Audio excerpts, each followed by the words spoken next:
I'm going to call this meeting of the Finance Committee to call to order. Pardon me. To call to order, I'd like to recognize that we have Council Member Posh here this afternoon.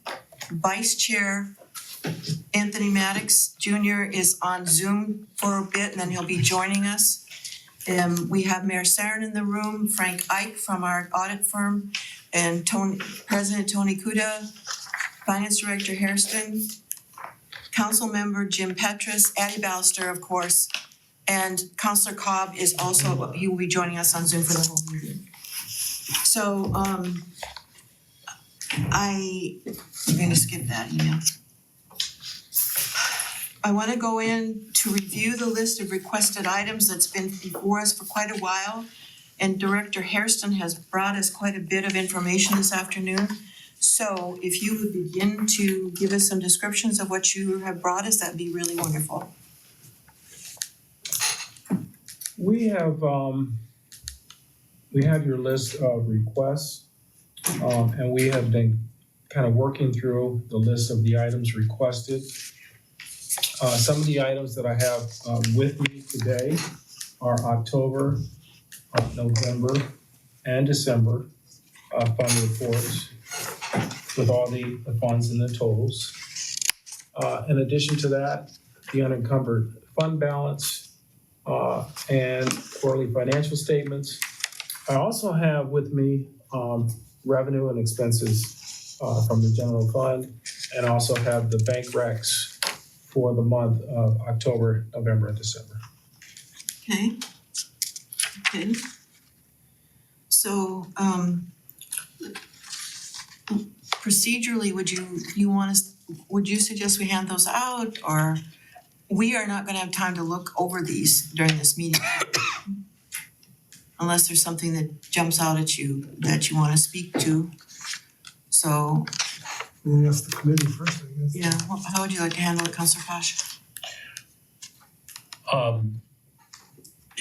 Are you prepared to present these financial statements to us, as in, this is the pros, this is the cons, this is, these are the things we expected, these are the things we didn't expect? Ideally, my thought coming to this meeting was to hand out this information. I know this information is long overdue. It's been frequently requested. It would have been a better situation if I would have been able to get this information to you sooner. It would have given you an opportunity to review this information and develop a series of questions. But given the nature of everything that's going on in the finance area these days, and all of the information that's being requested from just a lot of requests, IRS deadlines, things of that nature. We literally just finished this information this morning. Councilor Maddox, do you have any suggestions about proceeding? No, I don't. I don't know if you want to, I guess, proceed down the list and see if it gets into any of the specifics of the reports you have. Maybe that might work. I don't know though. Based on some of the needs or requests of information that other council members need, I'm not quite sure if there's anything in there that maybe they've seen, even though we haven't had an opportunity to really look at it, that's jumping out at them right now. But I don't have any specific suggestion on how to move forward with that. All right, thank you. Let's just, go ahead. So, for me,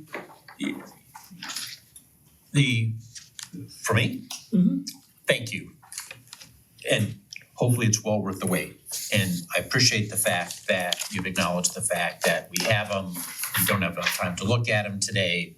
But the reason why I'm interested in having this information is it sort of gives us a picture of the fiscal health of the city in order to see, how that plays into the 2025 budget conversation that we are having. We are asking to spend more money this coming year than what we're bringing in.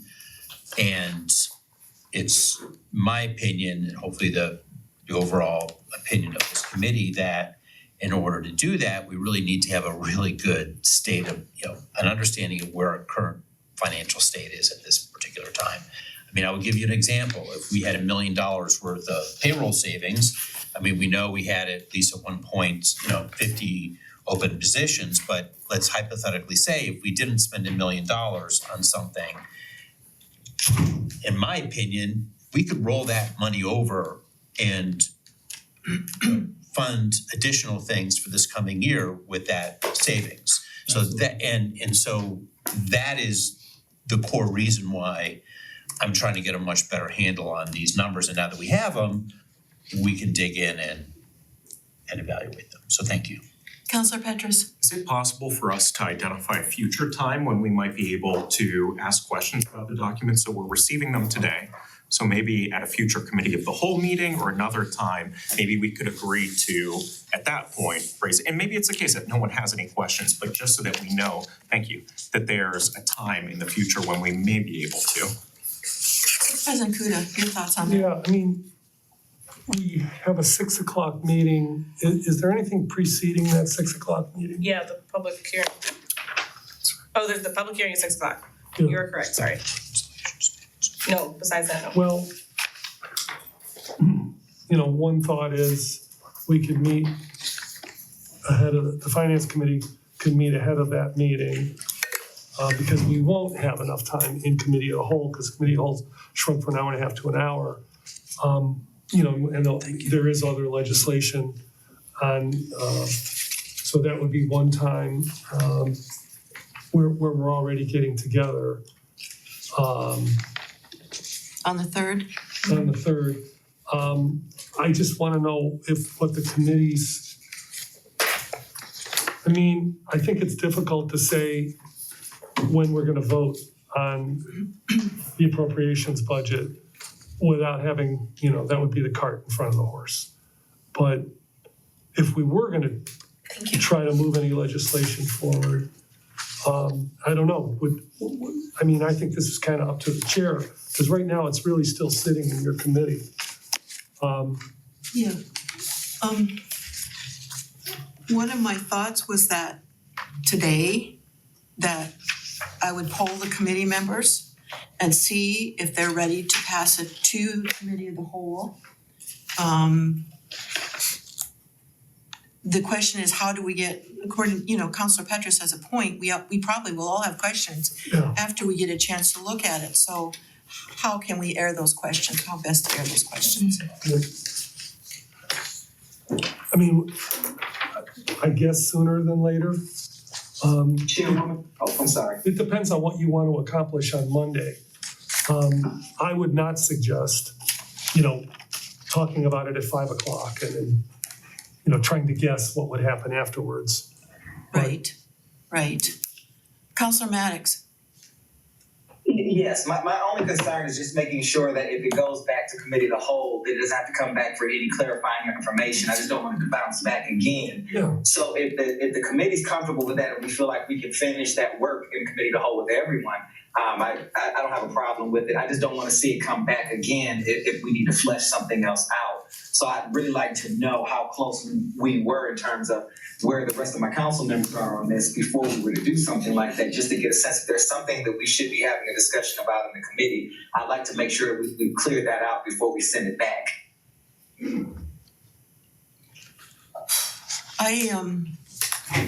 I could see doing a 5 p.m. meeting on Monday the 3rd. Committee meeting. Right. But I was also looking at the timelines because if we wait until that discussion on the 3rd, then it won't be up for the 3rd reading until March. Well, you could you could have your discussion at 5, I could just put it on the agenda for an additional, you don't have to pass it, you just always read it again. I mean, you could decide at that point whether you want to pass it on to committee of the whole, if it was on the agenda. I don't want you to feel pressured to do it, but. And if it's not, then you guys could just remove it from the agenda. Yeah, that's what I would prefer to do. How about you, Counselor Posh? Well, no matter, if we're gonna be meeting on the 3rd, there's no way we're gonna be able to digest this, get questions answered within an hour period of time, and then vote on something. I think that's pretty obvious.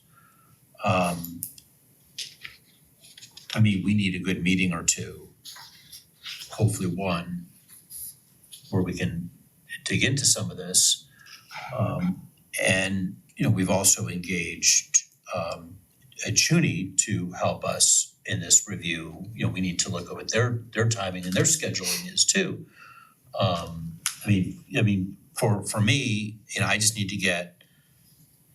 to know exactly where we're gonna be standing at the end of 2025 with the mayor's recent ask with the capital expenditures. I mean, so we need to see if we can, you know, digest that level of expense. And it may take a little bit of time to figure that out.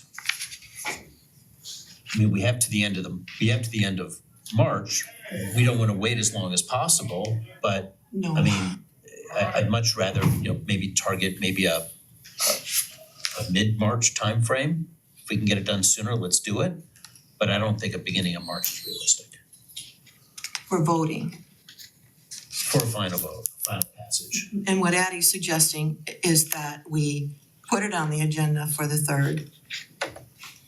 Ordinance 011-2025, the appropriations ordinance.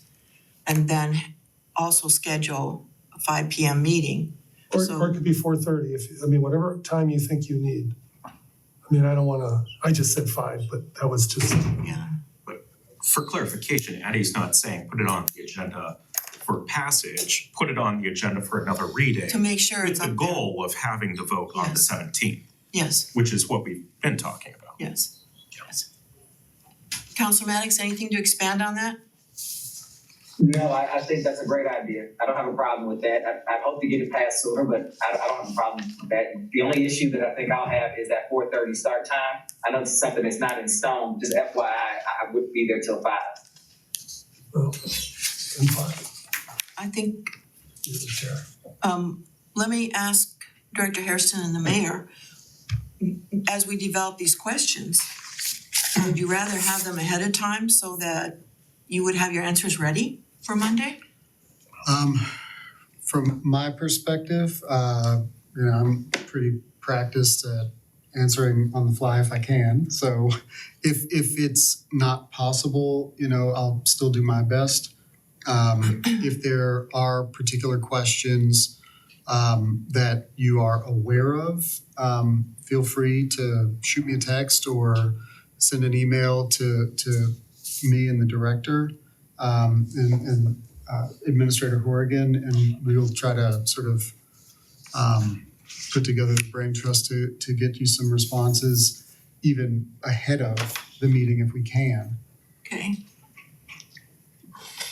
Chairwoman, Madam Chairwoman, Yes, Counselor Maddox. I don't mean to interrupt, and I don't want to put him on the spot, but I keep forgetting he's on here with me. I didn't know if Councilman Cobb had an opinion or anything, but I keep forgetting I'm not on Zoom by myself. No, you two are together up there on the screen. Counselor Cobb? He's listening in. I'm fine with all the dates that are discussed. I just want to make sure we're not waiting to the last minute to pass the budget in case something comes up. Right. It requires some adjustment. Also, while I am talking, I'm still looking for the expense budget worksheet report for the year. And in respect to the operating department expense comparison that got posted today, I would like an explanation as to the significant variances that appear between the 2024 actual and 2024 budget, at least the way that this document was set up. I'm not expecting an answer now. If someone needs me to put those two requests in an email, I'll be glad to do it. I'd be happy to go through it if people would like to. I don't mind spending this time actually pouring through this stuff line by line.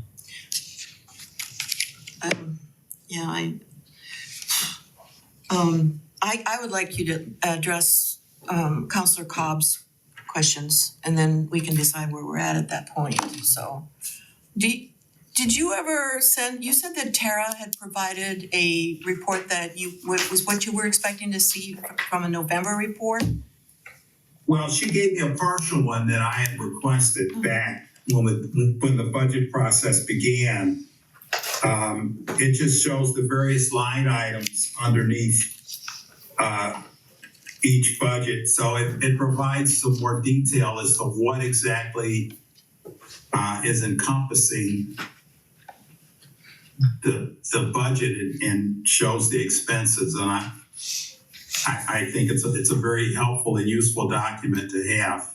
Would you email that to Mayor Sarin and Director Harrison and myself, please, with copy to Gail? When you get- I've got when a you get- paper copy. It would need to get scanned. Okay. I don't think that's necessary. You're talking about an expense budget worksheet? Yeah, I thought that I'd sent one out to council members back in December as well, but that's something that's relatively easily run. I might even have that up right now. I've put together a pivot table from the budget worksheet that we could go through. If I know that, $100 million budget is relatively large, and so going through all of it without a specific focus on particular areas of question might be silly to do, but I'm open to you pointing me in the direction of what you want to hear about and me doing some pivoting and sorting it out. no, it's, and I wouldn't expect anybody to go through each of these line items. The question I had about variances is on the 2-page document that got posted today. The expense budget worksheet report is it's more helpful in the beginning of the budget process, so we can actually see various expense items. So for example, it calls attention to the fact that we have, significant credit card fees that are paid over at Kane Park. So going forward this year, that would be a question that I would want to know, like, what are we doing to obviate those expenses?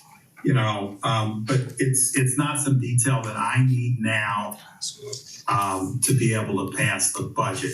Well, I can. But it is helpful, I think, for all of the council members to see what exactly line by line we are spending money on in the budget.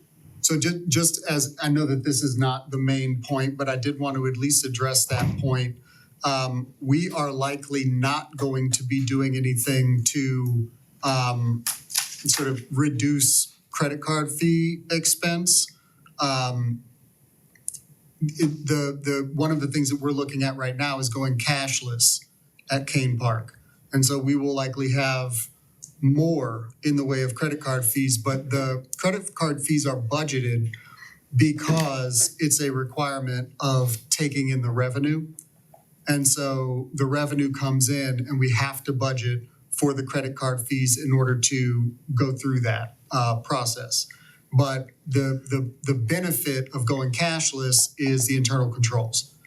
And that's something that we think is an important thing to do. So we likely won't be eliminating credit card fees, but the idea is that the revenue is intended to then cover the credit card fees, because we don't have credit card fees if we're not selling tickets.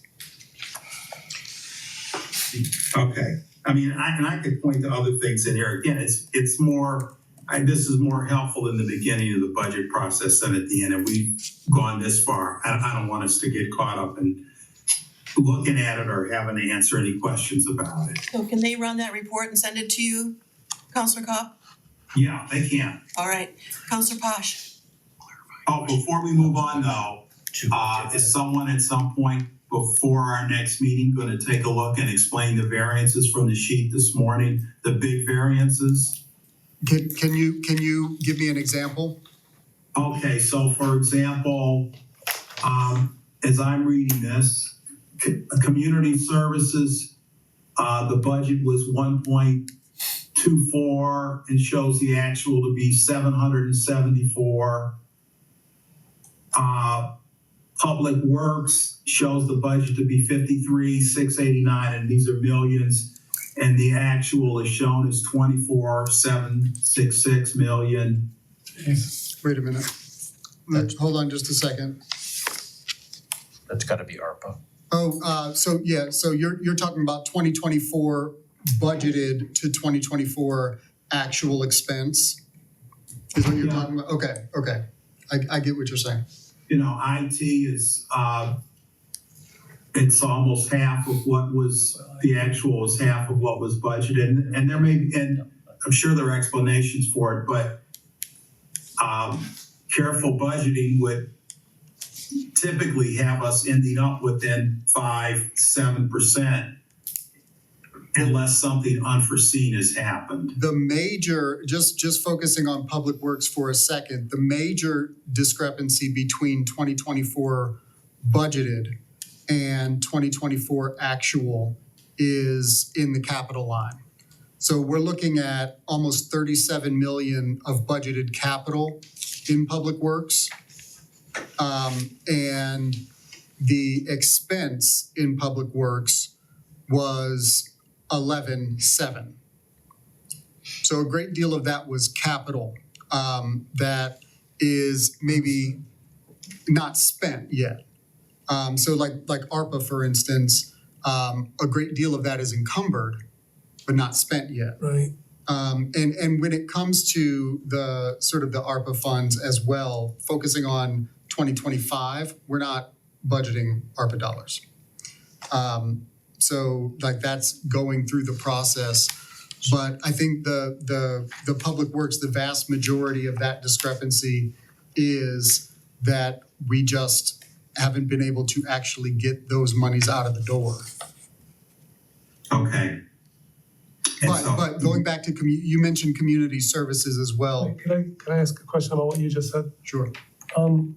But if there's ARPA dollars that were scheduled to be spent last year but weren't, aren't they in essence budgeted for this year? No. Okay, it's just because it's encumbered is encumbered. Yeah, so basically we encumbered it before the end of last year. And so it's obligated, so we're not budgeting to spend it. Because the Yeah, appropriations okay. ordinance gives us the authority to spend the money. Yeah. Once it's already been encumbered, it's obligated, we're not budgeting for it. We're still spending it, but we're not budgeting for it. It's comforting when you're nodding your head. Yeah, no, that makes sense, yeah. Common. Go ahead, you were in something else. So, I did want to go back to personal services, community services, sorry, which is affectionately known as the communications department or the public relations department, but it's really the community services department. And so in the 2024 budget process, there was an expectation of staffing up in that department, which did not occur. There have been some transitional staffing decisions that were made, but not in terms of, sort of moving back in the direction of the community services department that we sort of used to have. We're never probably going to get back to what we used to have in Cleveland Heights in community services, but there are certain functions, more two-way communication kind of functions, more block party stuff, more interactive things, more sort of bigger than just sort of a PR or a communications department, things that we were looking at, and that just couldn't happen in 2024. Additionally, the $70,000 of capital that we budgeted for was intended to, and it's something that we generally do in the local programming fund, I believe, 241 maybe? No, 214? I think it's 214. And that's intended basically to allow Mr. Barker to update the equipment as we need to. And Fund 214 is primarily for that purpose, for the purpose of addressing IT and GovTV, expenditures. So we tend to budget for around that much every year, at least historically, but Mr. Barker does not spend what he doesn't need. So we spent less in capital. And then other than personal, we, certain things, certain materials and supplies and contracting and printing costs and all of those things, we just did less than we were anticipating, even though we did, a reasonable amount of things. But the major difference was in that other than personal and the personal services. So the, going from 603 down to 457 in personal services is because although we hired, we didn't expand the department at all in the way that we anticipated doing when we had the discussion about the budget in 2023. So, and I think that's reasonable. You don't want to, expand too quickly. You don't want to hire fast necessarily if you don't really have a defined need to make it happen. And I think there was a lot of transition that needed to happen in that division, in that department, in order to really know what the direction is going to be moving forward. So, I think that there are some other, we saw in the court as well, we budgeted for, over 2 million and the court spent 1.3. Council, budgeted for 254,000 and only spent 200. I think the challenges that we've had in sort of digesting some of that ARPA stuff over the course of 2024 also made it more difficult for us to focus on getting some of the contracting done for things that were not ARPA over the course of the year. So I think a lot of other capital that we otherwise would have been able to do, both with regard to getting the contracting done in law and working through the procurement process in finance, it was just overloaded in 2024 with ARPA, activities. Madam Chairwoman? I'm sorry. I had actually a question for the mayor. That was very helpful because that's something that we haven't really had a conversation about, is how much the ARPA projects and those deadlines impacted what was happening last year. Is that something that you saw across all of the departments or just those departments with significant ARPA dollars? Well, I think what we saw about sort of the bottleneck that ARPA created in 2024 specifically affected both finance and law, which are two departments that affect every other department's activities. So every, procurement, every contracting process, even hiring requires, in some cases, both of those departments to act. And when, they were going through this process of dealing with a lot of these ARPA contracting processes in 2024, it was just extremely time consuming. Working with the nonprofits was very time consuming, certainly for law, but also for finance. And it did take a lot of the capacity, a lot of strained capacity already, and made it that much more difficult to perform some of the other things that we were interested in doing in 2024. So ARPA took a lot, and I think, but primarily it was a lot of time and effort on the part of finance and law over the course of 2024 that just took away from their capacity to internally service the rest of the departments. Counselor Bosch was first.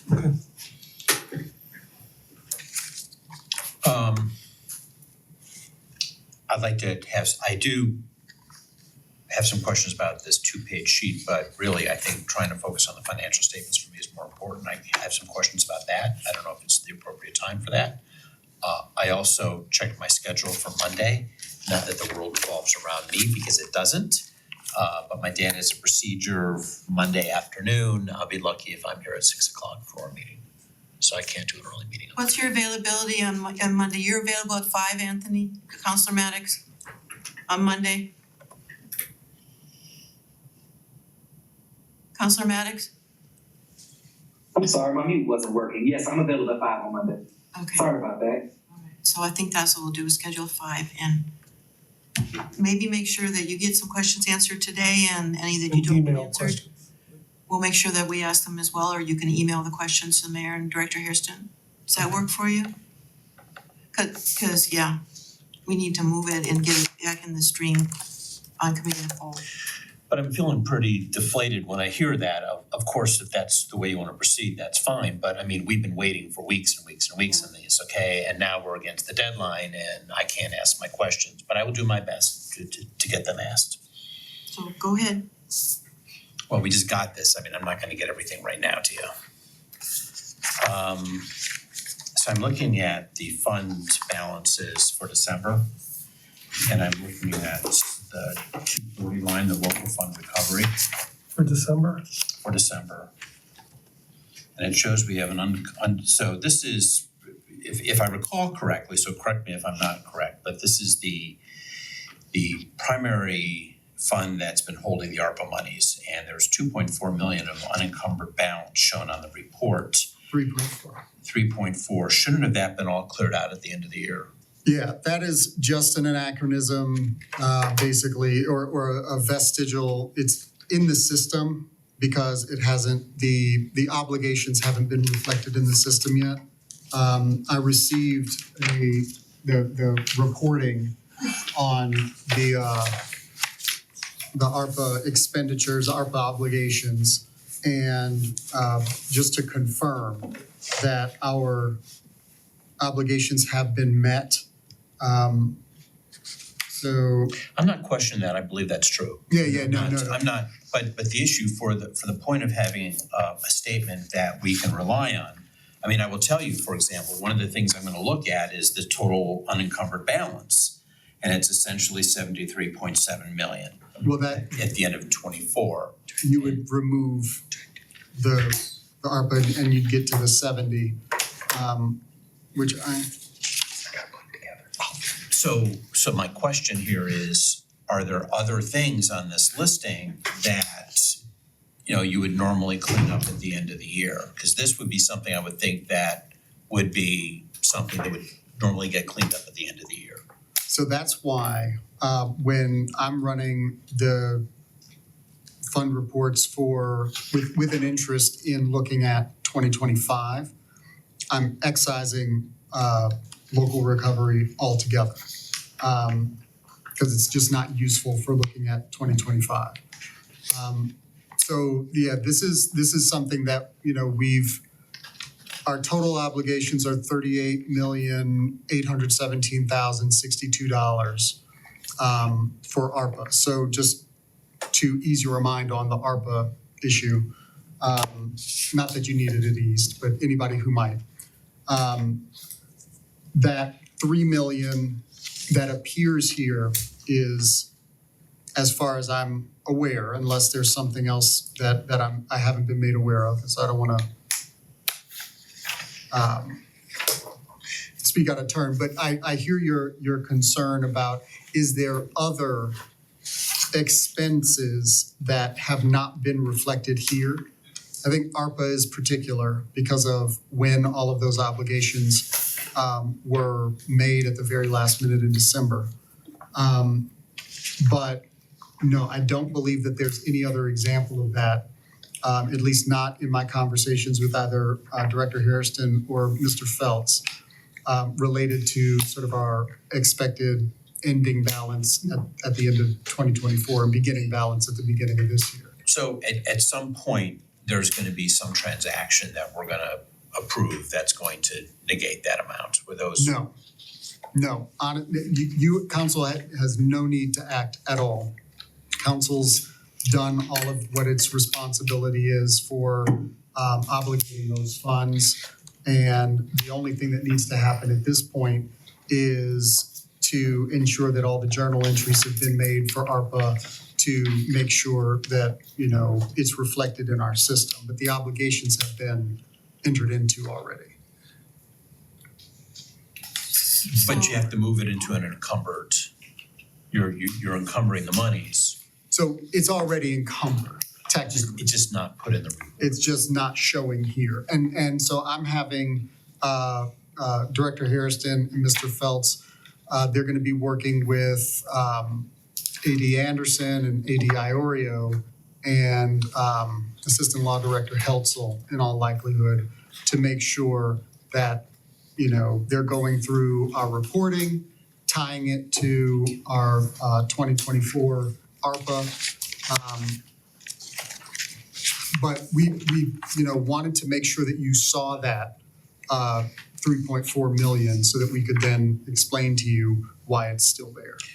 Okay, so usually on the public bodies I've been on, and again, just as my first year in Cleveland Heights, there's usually quite a large number of end of the year transactions to clean up the financials.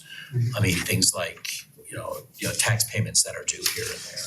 I mean, are we all clean? So, I mean, is this our true unencumbered fund balance, you know, less than $3.4 million?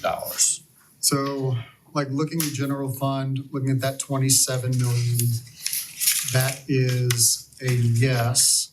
And then going down from there, the 73 is $3.4 million too high.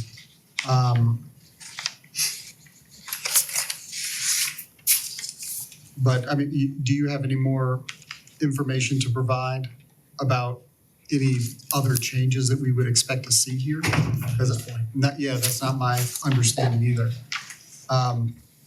But we did want you to see that 3.4. And so that's why we kept the 241 here and didn't just artificially take it out. Yeah. Oh, sorry. Councilor Puda now. Well, if this is related to what was just said, go ahead. Yeah, go ahead, Mr. Hager. So I'm gonna go in another direction. I guess in all of my time working with governments, I'm confused at how you can have an unencumbered fund balance, but it's already encumbered. So is this report manually created? Or is this a system, like printed out of the system? So it's definitely not printed out of the system. I don't know if anybody's had the pleasure of working with New World here, but no, you cannot create that report out of the system that we have. It requires a great deal of additional effort and time, which is why, you know, some of these things take a lot longer. I know that there's some other jurisdictions that just sort of run the reports. We were talking about this earlier. Just run the reports and provide them to the council. Like here are your financial reporting. Wade through it, have fun. Yeah. And I don't have a problem with doing that. You know, so that is crafted out of basically multiple reports that are run and then A lot of data manipulation, there's pivot tables, there's effort into putting these But reports together. one of the things that I want to address is getting a different software package, so report writing is customizable, and once you've done the custom, that's all you ask for each month, and that's where I'm headed, so. Because I know I've heard how commercial this report is. Councilor Puda? Yeah, I guess what I don't understand is how there's an unencumbered fund balance, but it's been set aside. Cause that's not something that I've never come across that before, so I just trying to understand the mechanics a little bit better of how, unless it's just, hey, it just hasn't, we haven't, you know, the purchase orders haven't been printed and created yet, they're in process, something along those lines. If that's what the case is, then that's fine. I'm a little unclear exactly how that works. So the obligation process that we went through at the end of last year obligated all of these funds. So we've got a variety of contracts that we've entered into. We've got a variety of, ongoing sewer, projects that were, or water, because we switched it to allow for water projects at the end of last year as well. And so that money has been obligated contractually. Okay. So it is encumbered whether or not we even have a financial system. And the obligations of a variety of different reporting requirements from the federal government have created a situation, I think you were alluding to this earlier, related to IRS reporting and, switching from our former timekeeping and payroll software to a new set of softwares, and achieving payroll in the midst of that transition and all of the other things that have to happen at the beginning of a year have made it so that this particular sort of functional technical change in the system just hasn't been accomplished yet. But the obligation has taken place. It just needs to be reflected in the system, and it will be. Thank you. Just a quick question. We've always looked at the unencumbered balance in General Fund 101 as kind of a reserve, so is that not the case with that? That all that money is actually encumbered? No. So the general fund, that $27 million that appears there, is reflective of both expenditures and encumbrances that last beyond December 31, 2024. So that $27 million is the unobligated sort of fund reserve. We don't, it's not technically a reserve, it's just, money that hasn't been obligated out of the general fund. So that reflects the actual unencumbered general fund balance. We could still look at that as possibly funding some capital projects that aren't on your list. You could. I would request that we look at other sources first before we hit general fund with it. Yeah. But if that's not a possibility, then yes, there's still room to expend some dollars out of the general fund unencumbered balance. Okay, I will take Right. President Kuda first and then Councilor Petrus. I want some indulgence here because I'm looking at this while I'm paying attention to a bunch of other stuff. All right, so I've got October, November, and December sitting in front of me. I would suggest, Director Hairston, if you could look at this the way I'm looking at it. So the unencumbered balance in October 31st was $31,915,000. Then it goes up in November.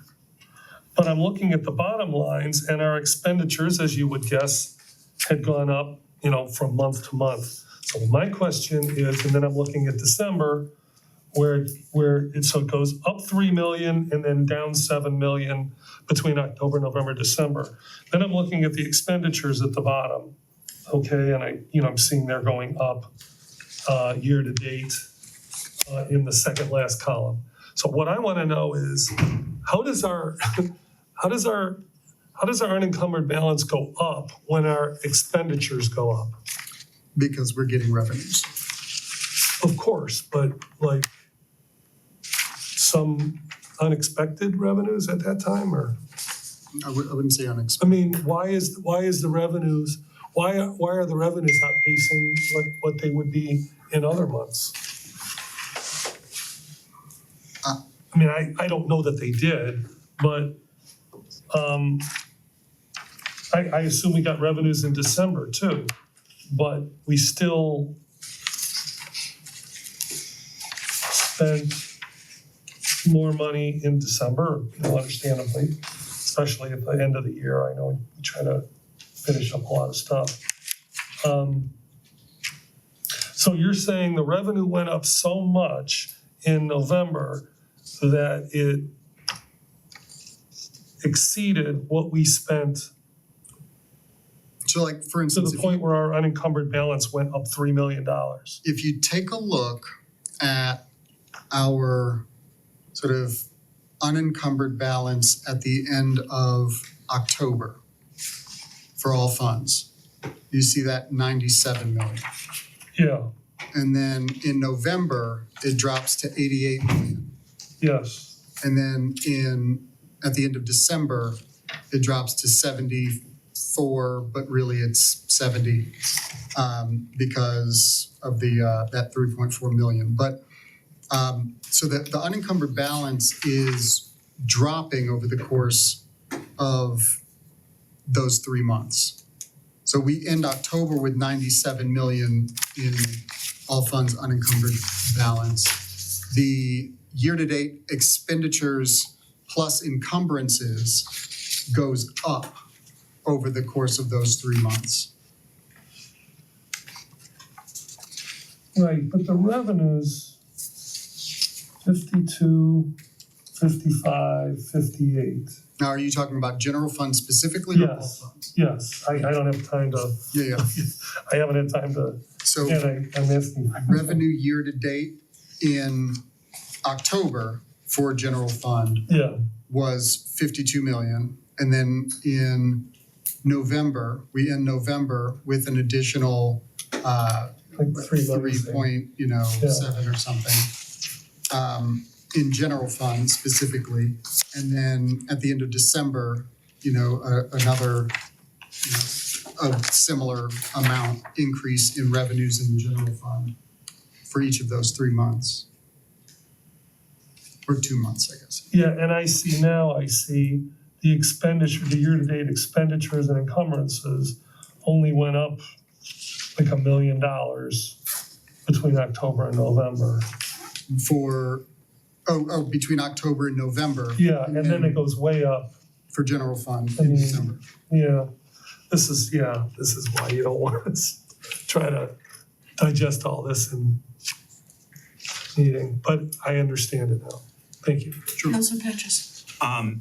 Are there any funds where maybe we moved money at some point from the general fund and then we didn't use it, and so there's excess money sitting around in a particular fund that could be transferred back to the general fund, like as a matter of cleaning things up?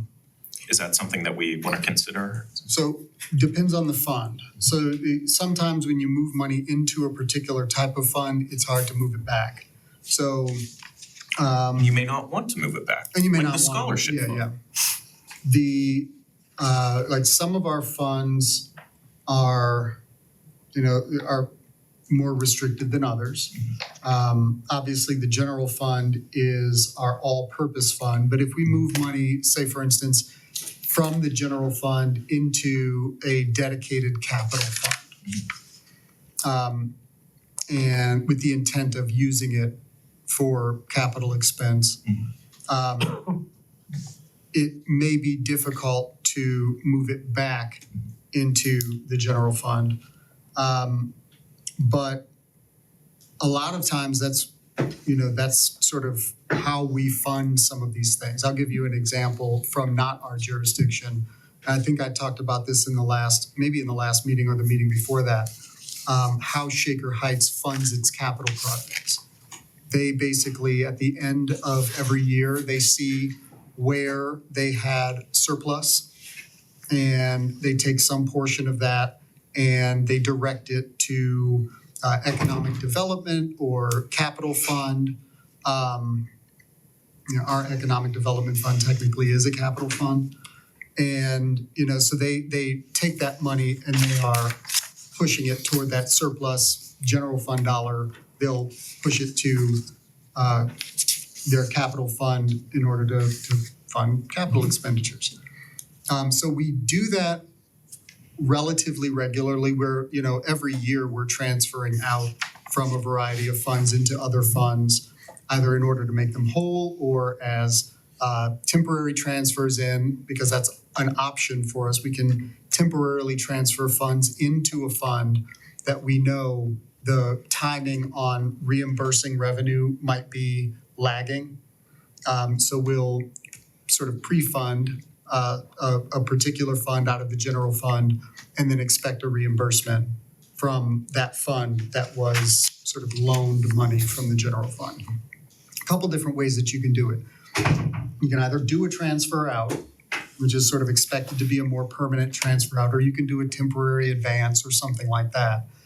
Those things are generally classed differently, I know, in our system. The constraints of this particular set of months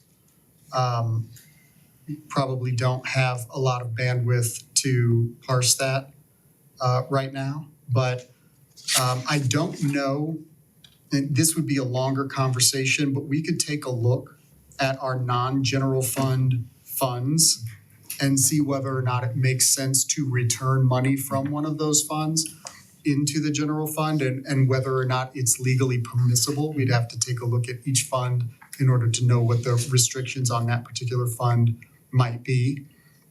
Some of the funds, might have a specific revenue source that is intended for a specific activity. And so we wouldn't want to take that money and try to put it back into the general fund. So that might be a case by case.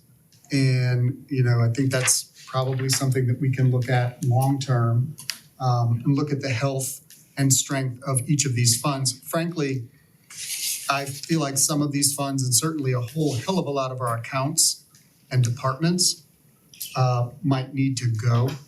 I think we've got a lot of accounting departments in our system that we need to retire. But that's sort of a longer term project as well. Yeah, that's not at all like a requirement in my mind for this budget, just because this is in front of me that prompted that question. And to your point, maybe there are funds where it would be difficult to move money out of, or funds where we don't want to move money out of. But I think that it might help us to get a more accurate idea of what we actually have in the general fund. So we're seeing 27 million, but maybe it's the case that with some of these funds, we could move things back. And that's for later in the year, not at all, again, expecting that we do this now, but just putting it out there. I would say the councilman brings up a really good point too, that brought up something else that I've been thinking about. When we look at the unencumbered balance, obviously that is the balance of funds that is not encumbered, and that's different than the cash balance. You can look at our bank account and see that we have money there that, Obligated. yeah, it's obligated. So, if you take a look at our actual cash balance, it's more like 30 million in the general fund as opposed to the 27, because we got about, 2.5 million or something like that out there for, that's obligated right now. On paper, obligated on paper. One of the things that I'd like to do, and we can't do it right now, but that I would like to do is create a system where we have a better handle on those encumbrances as well. Because we sometimes end a year with a whole bunch of encumbered funds that we're never gonna spend. We might open up a PO for $10,000 worth of materials, tools, and supplies, but we spent $5,000. We're not actually gonna complete that PO, but it's still hanging out there. And so we've got this $5,000 left of encumbered funds that we're not going to spend. And so at some point, I'd like to create a more sort of tied down, rigorous system of analysis of these POs so that we can make sure that our encumbered funds are actually obligations as opposed to just artificially decreasing our unencumbered balance. Counselor Bosch. So along those lines, I'm looking at the bank reconciliation, the December bank reconciliation statement, and I'm also looking at the fund balances. Sort of in my world, there would be a closer tie of the two forms. But essentially, we've got, The total if you take out the ARPA, basically it gives us about 70 million of unencumbered funds available to us. And when you look at the bank reconciliation statement, you're about 110 million. Again, I'm just rounding some numbers here, which if you subtract the two, that gives us 40 million. So, you know, the 40 million would be the monies that we've obligated, the encumbrances. I mean, that I know some of that is ARPA money, but we spent a lot of ARPA money. It seems like it's a lot of encumbrances that we've got. And, you know, piggybacking on what the mayor said, I mean, are there really a lot of these things out there, like a rogue PO, Right. but totaling $40 million? That doesn't Well- that doesn't make any sense to me. 40 million minus the ARPA. ARPA, Yeah, but we already spent And- 10 million. We had 20 some last year. We moved the revenue replacement money, that's out of it. That probably leads, you know, ballparking 15 million. That's still a long Right. way to get to 40 million. So, and it's concerning that we have to piece these things together. Because then we're relying on people to piece them together. We're not relying on a system. Is there a report that, along with Councilor Posh is talking about, is there a report that can be written that gives a detail of these encumbrances? Yes. Yay! Would you like to read it? Well, not right now. a button. Something like that. I would love to provide you the, I guess the expense ledger for all of our funds. You know what, I'm gonna run that right now. This column, Yes, except ARPA, take ARPA out of it. I can take ARPA out of it. Okay. It is not a small report. Right, because then you won't know what you're. Yeah, I'm just trying to say, I mean, is it 40 million? I mean, of the encumbered, all the obligations. I mean, when you sort of compare that, if you track it back to the bank reconciliation statement, it just seems like it's a lot of money out there. So Counselor, you're comparing the 73 million of unencumbered balances at December 31st to the bank ending December bank balance of 110 million. Right, so it's, Well, the so 73 million minus the 3 million, that's ARPA. right, just trying to get a sense of, The delta of that 40 million. right.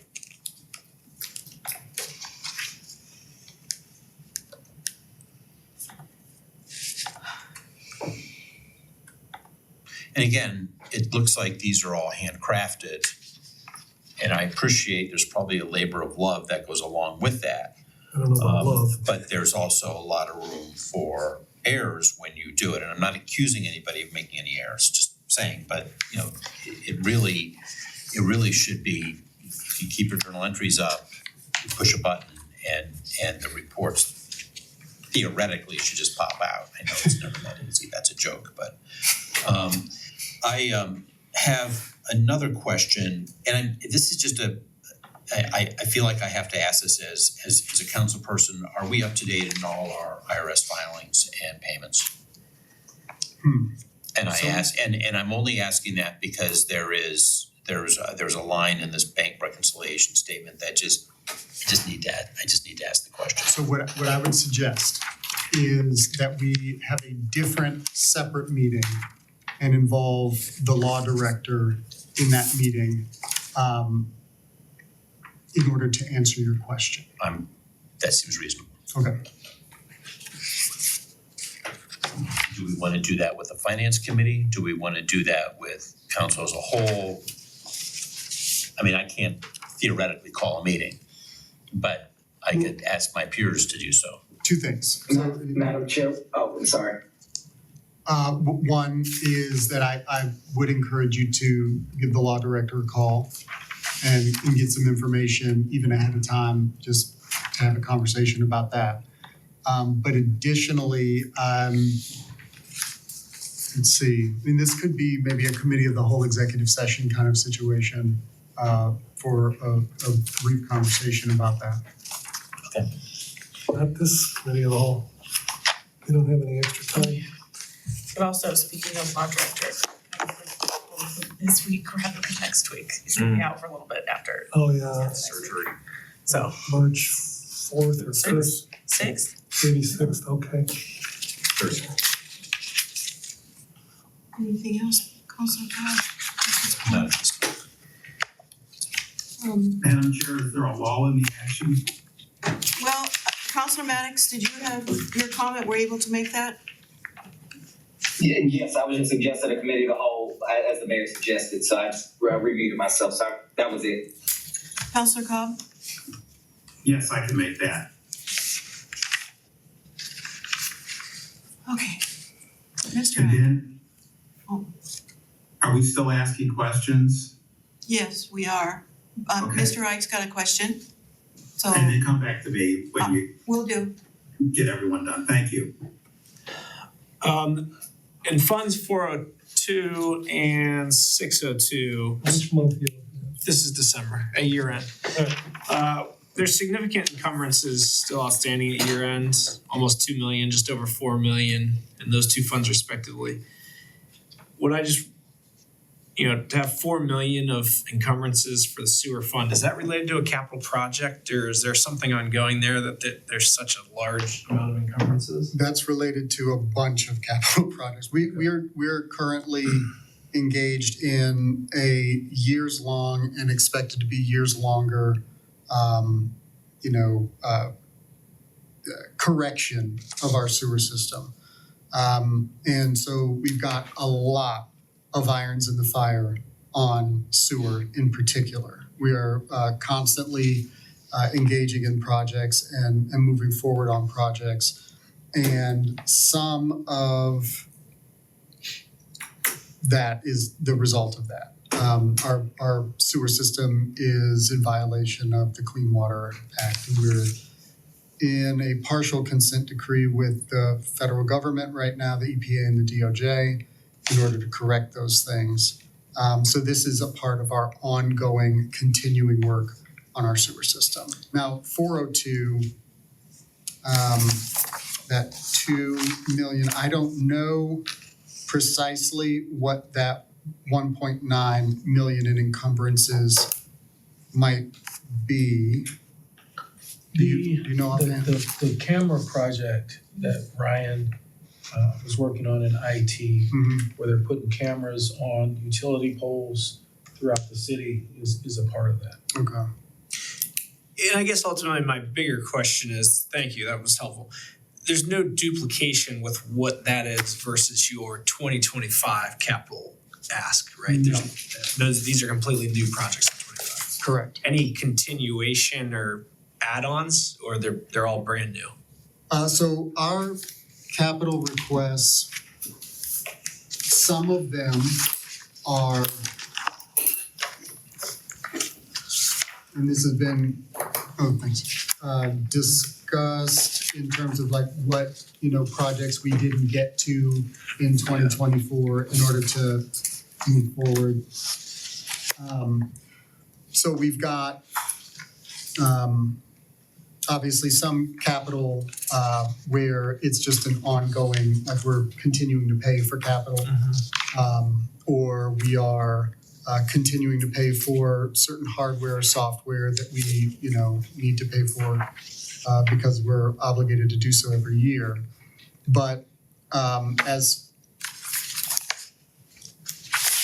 I can say, certainly the additional capital is not something that is an add-on to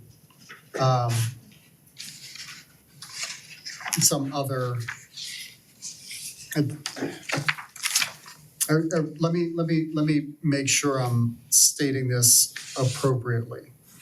So like the 5 hybrid interceptors that actually we're going to be moving on like now is, sort of a continuation of our, program to replace our police vehicles. But none of these, I don't believe, are sort of continuations of other projects.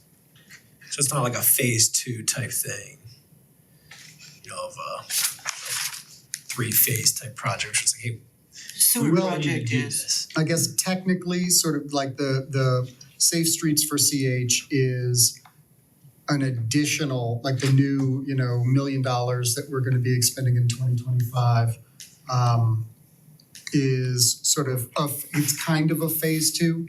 It wasn't a necessary phase two. We applied for an additional grant in order to move in that direction. The first grant was for Safe Streets, but it was for just a pure planning grant. This is a planning and demonstration grant, so it's more dollars.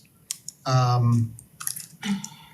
guess technically you could think about the rink flooring and locker room upgrades at the ice rink as sort of an additional phase to the massive project that we did to replace and rebuild the actual rink itself. But I don't think any of this can be thought of as sort of phase two of anything.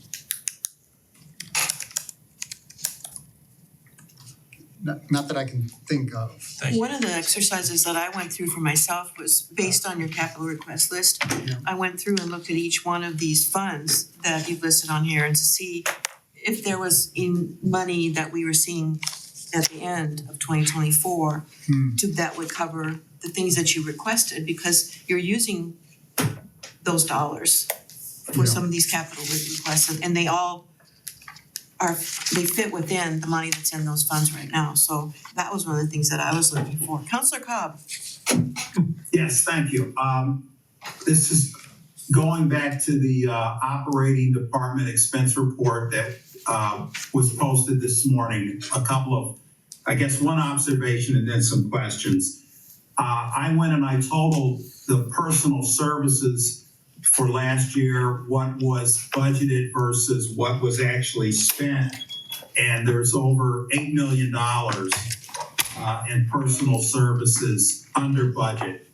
Is that a rough approximation of the savings from budgeted but unfilled positions? So you're talking about total personal services for 2024? Across all departments, the actual versus the budgeted according to this sheet. Okay, so this is gonna be difficult to address in that way because there, as we discussed before, there are personal services expenses that don't sort of roll up into the specific functions of the department that's being outlined here. So this departmental breakdown is purely to take a look at the specific funding for the operations of that department. And what I can do is, while this ledger is loading, I can maybe try to run, well, actually no, I have it in a pivot table. I can probably break it down with all funds. Give me just a second. All right, yeah, I don't need an answer right now. I'm just posing that as a I guess a question. But here are a couple questions that I have. I know that we are adding complement to the fire department of 7 employees. Have we adequately budgeted for that addition of 7 employees? Because if I'm just looking at the personal services versus what was budgeted for last year versus what's budgeted for this year, there's only about a $200,000 increase. So the answer is yes. The original salaries that were salaries and specific benefits for those positions were included in the original legislation that was produced in November. So that piece of it wasn't changed. There were some other, let's say, overestimations of expenses related to some other personal services lines that I think are sort of separate from sort of the actual expense of hiring those 6 additional firefighters. And Okay. yeah, and so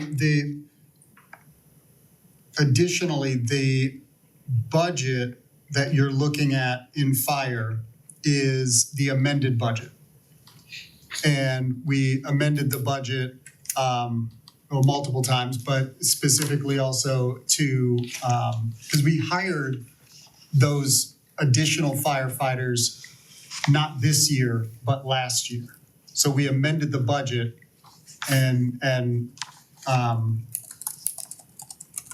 we added those additional firefighters last year in order to address some of the concerns that we have for the reduced work week.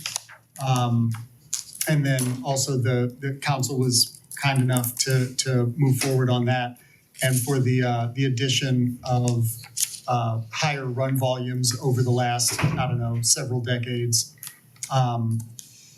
So we actually did that last year. We hired those people last year. Okay, and then looking at our fire department,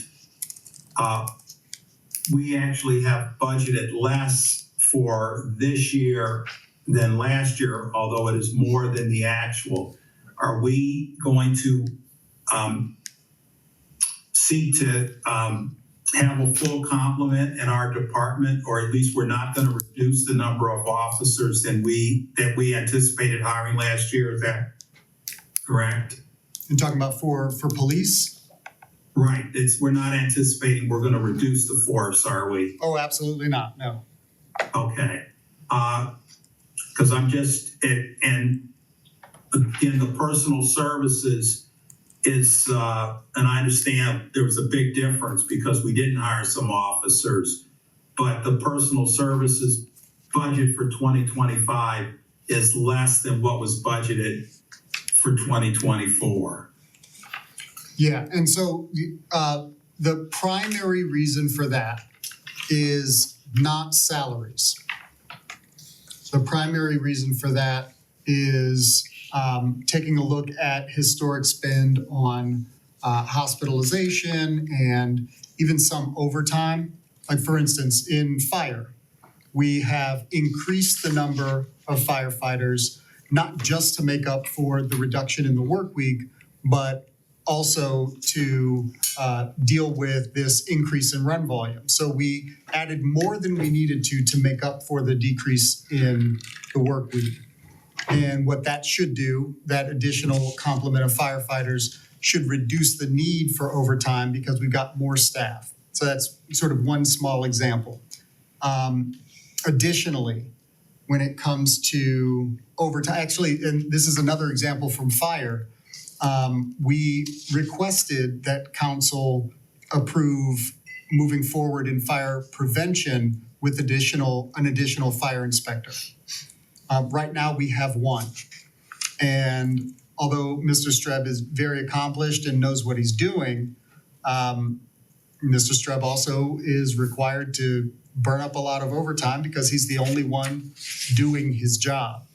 And so we can increase the salary line and reduce the overtime line in a way that helps us get more work done more efficiently and can help to reduce some costs. So those are the sorts of things that we are looking at to reduce the personal service, because personal services includes a whole bunch more than salaries.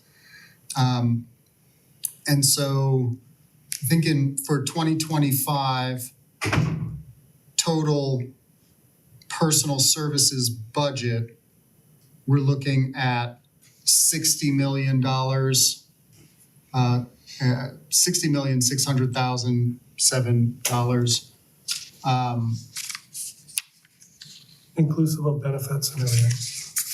Yeah, so this is Total. salaries, benefits, so on and so forth. So just so I understand, are you saying that cutting overtime outpaces what it costs to hire 6 more people? Well, we needed the 6 more people. Understood, but I'm just talking about dollars. Well, so, Are we okay. saving more money than we're spending? So technically, the idea, there are a Because couple that was different his reasons. question. No. So there are a couple different reasons why, and I will say this. We're looking at $60 million in personal services that we budgeted for 2025. What we spent in all funds in 2024 was around 52 in personal. I think he was just talking about budgeted though. Yeah, so budgeted, if we look at the 2024 amended I budget. understand there were vacancies and, people we didn't have to pay. I got that part, but I still don't understand the answer to his question about how we could be hiring 15 more people and budgeting less than last year. So what we did, and this is where it comes to sort of overestimating things. Oh my goodness. Overestimating things like hospitalization or termination pay or Okay. those sorts of things. That was that December 30th, I don't know, Yes. revisiting the expenditures. And so that was the difference between the original November introduced ordinance and the January introduced ordinance. The primary changes were related to non-salary personal services overestimations that looking back, it doesn't make any sense that we were budgeting that much for some of these lines. Counselor Petrus first and then Counselor Posh. I don't have a question. All right, Counselor Posh. Okay, so Councilmember Cobb brought up the 2-page document that we received today earlier, the 2025 appropriations, and how these are departmental based subtotals. And I believe these mimic what was shared with council prior in the mayor's budget book by department. Yes, but I will say that, what you're seeing on this new document. I'm not looking at this yet, but that's question 2. Okay. So going through and actually determining which funds and this is something that I'd like to share with the council. I didn't want to inundate you with a whole bunch of complicated spreadsheets. I was thinking that I could send it to you and you could take a look at it. The departmental breakdowns, the operating departmental breakdowns, obviously are different than the accounting departmental breakdowns. Not all of the accounting departments that we have actually speak to the operations of a particular department. So there are certain things that finance might, even have a hand in controlling to some degree or another, but you wouldn't see it's not in finance's budget because it's not the actual operations of the finance department to, deal with the $8.1 million or HR or whatever, to deal with the $8.1 million of, general operations hospitalization. So those sorts of things are not in here. But let's see, and this actually. So Mayor, I was actually referring to this report here. This is the one that you sent us in the morning.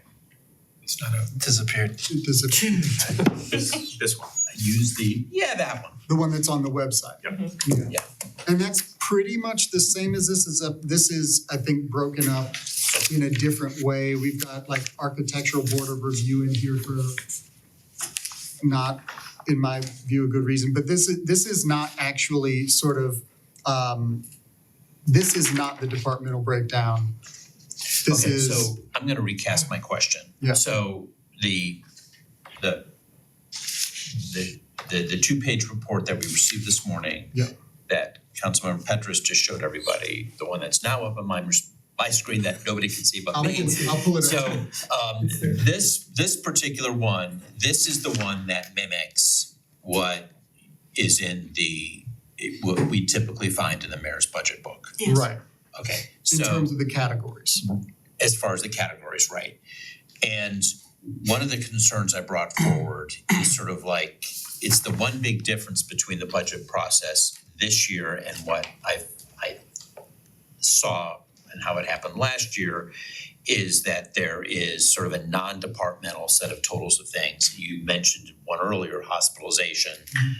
I'm pulling a number out of thin air. I don't have any of those numbers with me. It's about $10 million, maybe it's 12 million, you know, something along the lines. It's inclusive of other things too. But when you total all these things, as Councilmember Cobb does, you find a big glaring difference of what some of those things are. And there's a differential between what was actually, when you do pull them apart from last year Yeah. versus what we have this year, there's some increases in some of those things that really do need some explanation. And maybe the explanation is easy. Maybe the hospitalization went up X, okay? But then it's gonna beg other questions. Well, is it traditionally going up? And have we budgeted enough of an increase for this year? You know, I'd almost like to see us change the way that we do a report such as this, again, pointing at that same two-pager that we received this morning, that actually has sort of like the non-departmental totals, so you can get a really clean totaling. You know, you're able to get a clean budget number at the total, so when you do send us a 60-some page appropriations bill and we see what the total amount is, it should be the dead total of what we see in this particular report. So I think what you're asking for sort of defeats the purpose of the operating departmental breakdown though. So we can provide and we can provide the budget worksheet, for instance, the expense budget worksheet that Councilman Cobb was referencing earlier. And that's what I'll be sending over to Mr. Ike. Is it Ike or Aish? Ike. Ike, okay. So, and that provides a lot more detail and it's more expansive. So you'll see, you know, the department that's called General Operations. General Operations doesn't have a director. It's not an operating department. It's General Operations. And so that you will see in the expense budget worksheet, but you will not see it in the departmental breakdown because the departmental breakdown is solely for the purpose of having a smaller understanding of a smaller unit of the government. And so you can, it's not here, this is not actually what it is. So the departmental breakdown allows you to see what, you know, council spent last year on personal services relative to what it spent, what it's expecting to spend this year on personal services, right? If there are potentially other dollars that council controls, but doesn't speak to the operation of council, it won't appear here. That kind of thing. I'm okay with all that. Yeah. I guess what I'm suggesting is having a separate table of sort of like these non-departmental items, hospitalization being the biggest, that we're able to see on a year-to-year basis as opposed to trying to go back and trying to pull it out of an appropriations. You know, because someone, I mean, in my world, my experience with accounting is you just want everything to add up. You want it to total. And that shows a good work product. It actually shows that people have done their homework and the numbers are more trustworthy in that particular regard. As opposed to trying to have to tease them out and find them. This report here which we received just when we came in. This smells like a general fund report. Is it just the general fund? Yes. That's what okay, so this is just, so that's why we see a difference between what we received last night. So this is just limited to the general fund. That was this morning. This was this morning, this was this afternoon. Now, when it comes to the departmental reports, though, the departmental breakdowns, if you, and I think we talked about this before too, last year. If you take a look at the budget book for fiscal year 2024, that was provided to council in 2023. And you go through the process of looking at each of the departmental reports in that budget book. And you add up all of the figures from each of those departments, it will not match the total budget. Because that budget book, you know, those particular departmental breakdowns, if you're looking at public works, there are certain things that, you know, no department, it's not specific to any department. So you've got your, you know, look into public works and how public works functions, the capital, the other than personal services, the personal services, you know, that are specific to public works. And then there are other, you know, other than personal services that might be, you know, a more centralized, organization-wide, you know, this is where we get paper. And we're not, you know, doing chargebacks for specific departments or branches yet. Like that's you know, we can investigate doing that, but you won't see that as a specific charge necessarily to a department. So that kind of thing. Right. Some things you will for that department, you know, because they do get, you know, a variety of, you know, supplies and that kind of thing.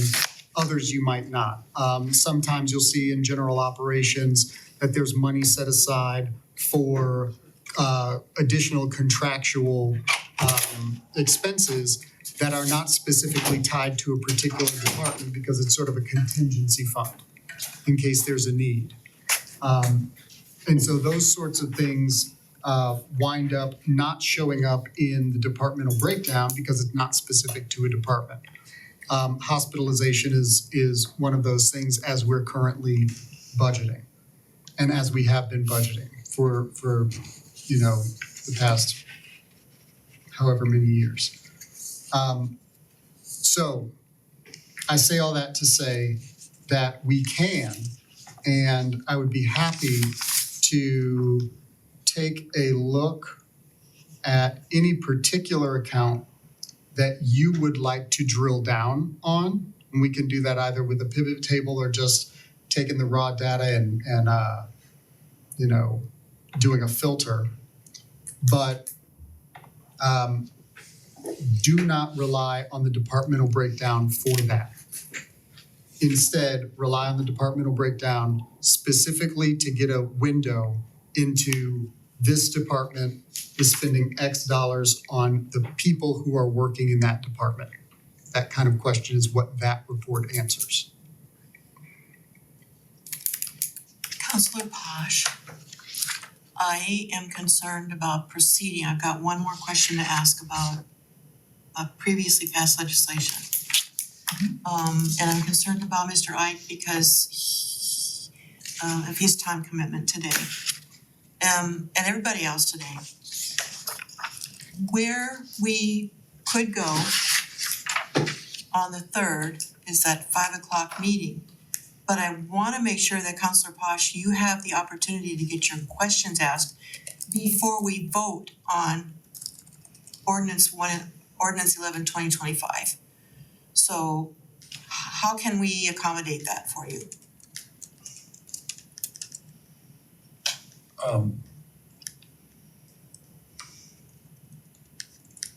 I can't answer that right now. I mean, there's more information that I need to digest here. We're just getting to the point of, and in my opinion, just getting to the point of looking at the general fund balance, but look at things holistically, the general fund is nice, but it all adds up in the end. Yeah. We're pulling a significant amount of money out of other funds.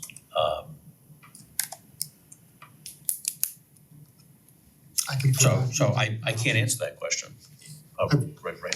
Just for anybody, any council members' purposes, I know that I and Director Hairston can make ourselves available for any one-on-one time to sit down.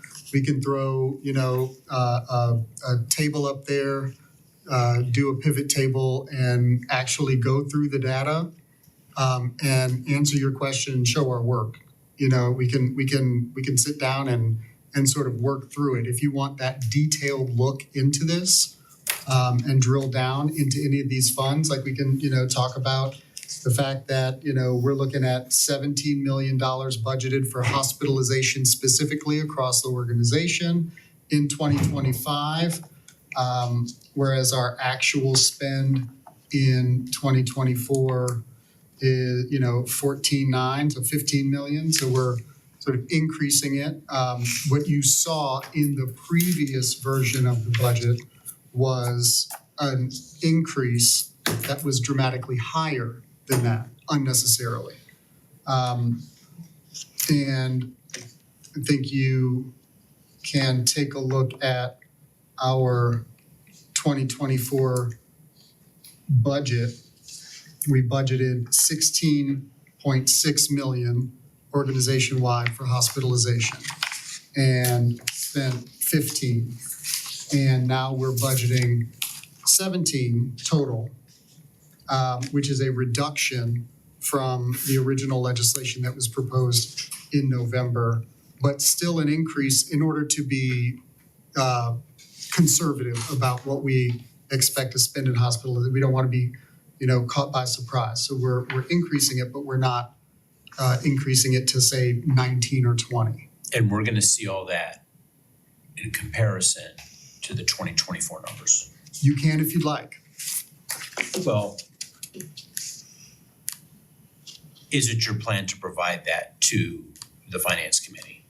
Well, as I said, I think in December, I think I did provide an expense budget worksheet which contained all of that data. It was like 60 pages worth of information. It's a lot, Yeah, right? it wasn't like, right. And so I think that's, I don't know how detailed or how much any individual council member wants to drill down on any particular account. So if you're interested in hospitalization, we can provide those answers to you. If you are, interested in, I don't know, let's see, I'm interested sick in, leave pay or, okay, so what I'm not interested in is a bunch of fragmented pieces of paper that we sort of have to kind of create what the budget looks like in each one of our heads. What I'm looking for is trying to find some balance on what is digestible by the administration to prepare for us that can give us a good comparison between multiple years, historical years, and what the ask is for this year in 2025, along with what we have for 2024 actuals. And I think when we first started upon this, it didn't necessarily have to be actuals for 2024. It had to be pretty darn good close numbers because you were there, but there was just a couple things you needed to finalize. Yeah.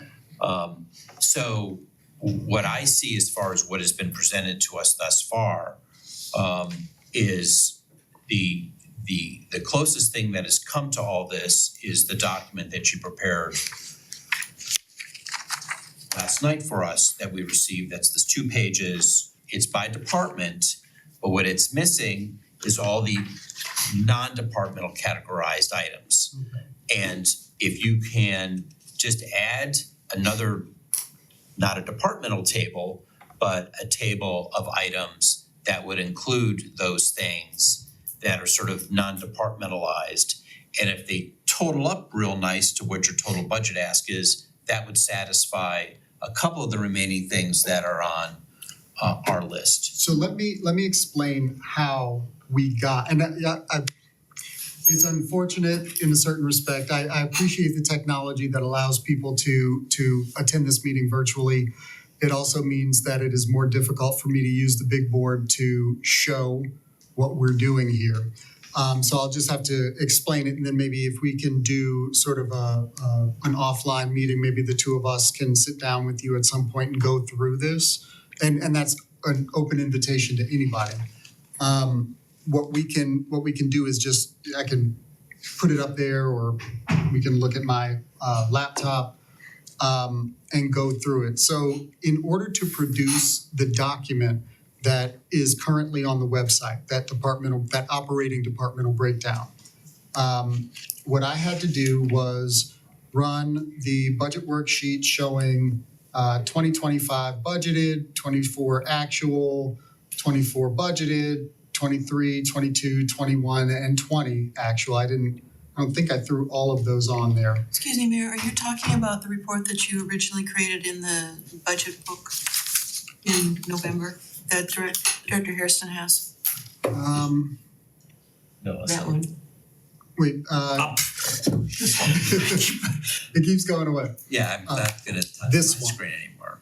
Okay, The operating departmental Thank you. breakdown. The one with the- but even at that though, we had a report in that original budget book that was all the listed funds with total revenues and total expenses, which is what started Yes. actually this whole discussion to begin with. And that's on the website as well. So if you go to that 2025 budget information, Okay. what we've got is obviously the ordinance 11/2025. We've got the exhibit, which is now updated with the additional capital included.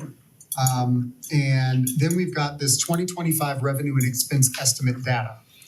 And so what we're looking at, we've got a series of tables that are linked here on this webpage. The first is the 2025 total budget revenue comparison. And if you click that, it is for all funds. This is the budgeted revenue for 2024, the 2025 budgeted revenue, the dollar difference, and then the percent difference. And that is broken up by revenue classification. So we've got it in property tax, municipal income tax, other local tax, state levy, so on and so forth. Fines and forfeitures, special assessments, blah, blah, blah. And then there's some notes about, where those numbers came from, why certain numbers were increased, and that kind of thing. So that is the first one. Then we've got 2025 revenue budget comparison by fund. Yeah.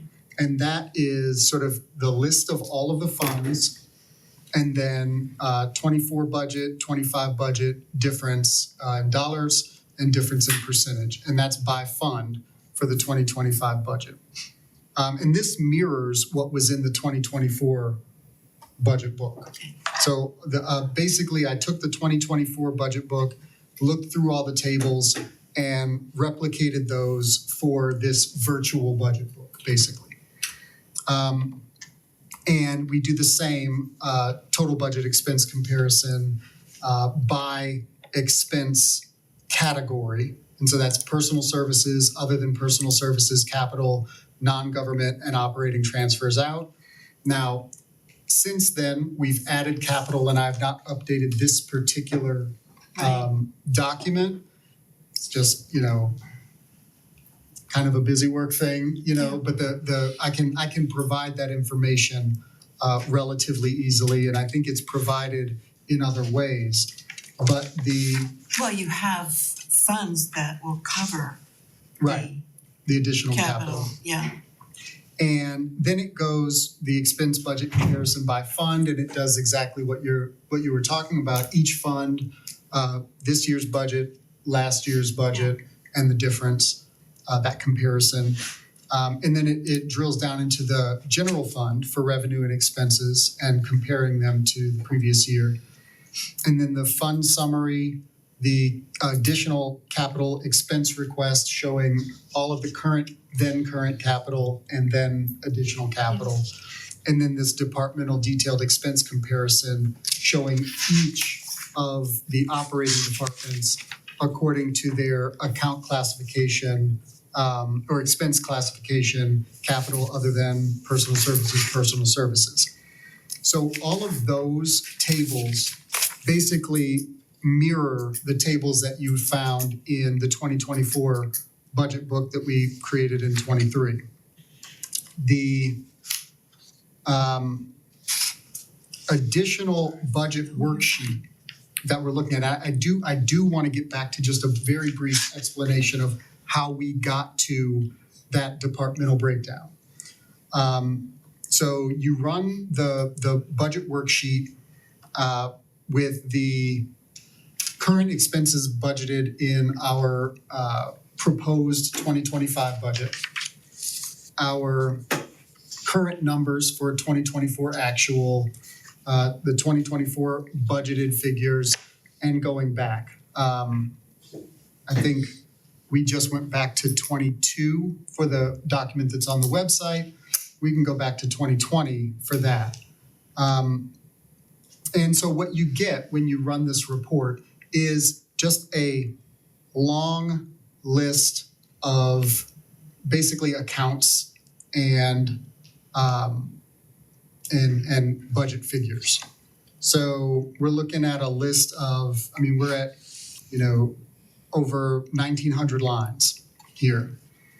And so what we do with that 1,900 lines is we can do this a couple different ways. We can filter these by the columns. So by expense classification, what I had to do was create a new sort of key column that would indicate the operating department. So for each of these accounts, for each of these, fund, department, and accounts, if they were specific to a department or division, in the case of like police and fire, I created a new column that would indicate the operating department, because we do not have that as a possibility in New World. We can't run a report by operating department. I know. It's frustrating for us, I promise. Sure. So that was something that I had to do manually in order to tie each one of these accounts to that particular operating department. And there are several of these accounts, many of these accounts, that are not specific to an operating department. A really good example of that is anything having to do with, say, the Board of Zoning Appeals. Personal services for the Board of Zoning Appeals should not roll up into planning, neighborhoods, and development. It's not a part of that department. It's a separate board. And historically, we don't, pay a great deal of attention because it's such a small dollar figure, but that's an example of something that does not roll up into one of these operating departments. But it's still an expense. But it's still an expense. And so those do not have operating departments associated with them in that column. They're blank.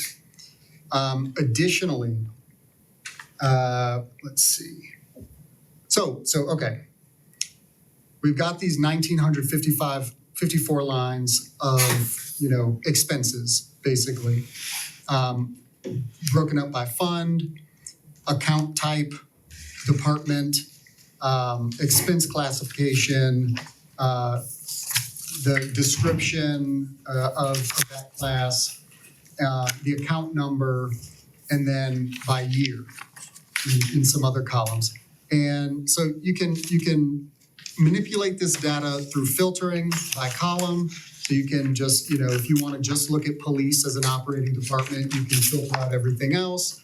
Or you can create a pivot table, which I did in order to produce the document that you see on the website. So basically, I added in the rows, we're looking at operating department and expense classification so that you can see the operating department is the column that I created with that additional key that ties those accounts to an operating department that we've sort of created. And so you see in that document on the website, that's how you can see that Department of, Community Services has $80,000 of capital in it because, I've got these rows, operating department and expense classification. And then in the values section, I've got the 2025. Between now and next week. 2025, 2024 actual, 2024 budget, 23 actual, and 22 actual as columns in this pivot table. And the pivot table is what allowed me to create the document, but we can pivot on different things. So we can, take a look, or I can go back to the budget worksheet and just filter out the operating departments and only look at the ones that don't have an actual operating department associated with that expense. So Civil Service Commission, Landmark Commission, General Operations, are departments for accounting purposes, Planning Commission, Board of Zoning Appeals, Architectural Board of Review, that don't actually roll up into a specific department or division. And so all of those are blank. There are certain things that are sort of, let's see.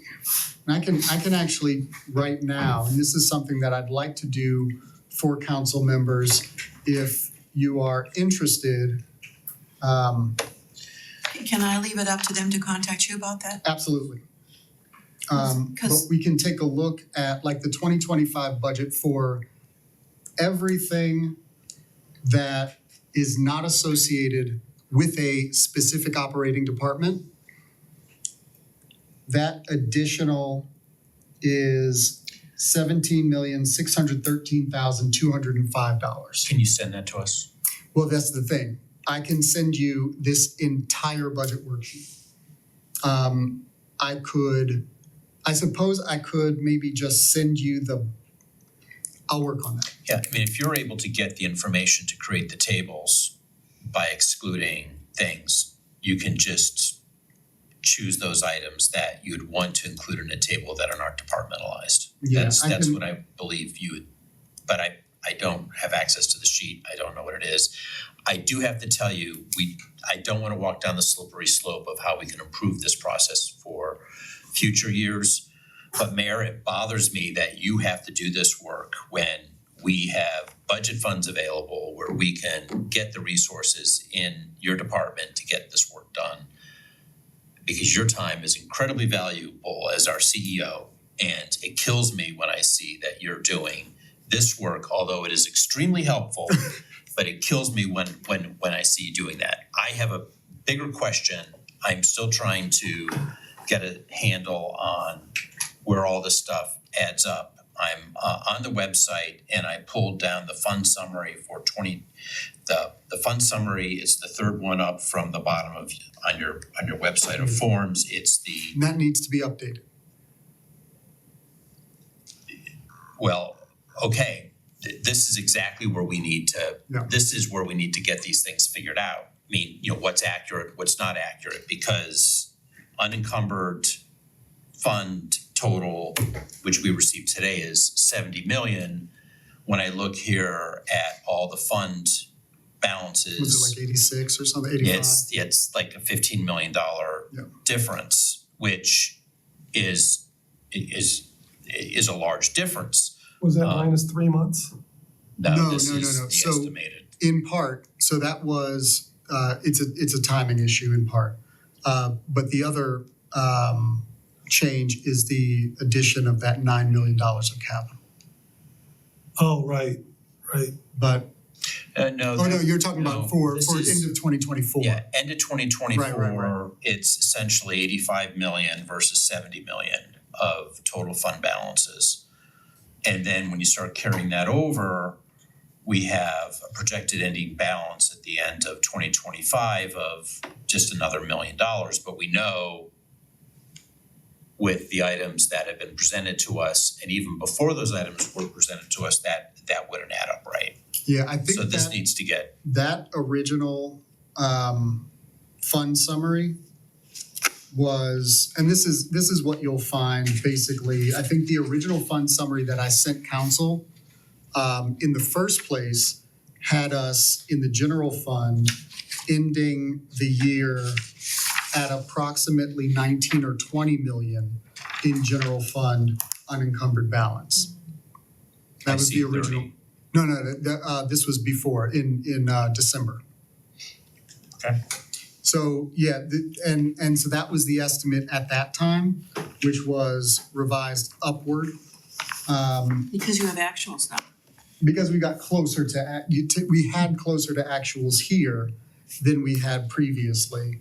But and this is sort of an evolving situation, taking it down from that 85 to 70 is basically, our encumbrances coming through and sort of whittling down on some of those funds.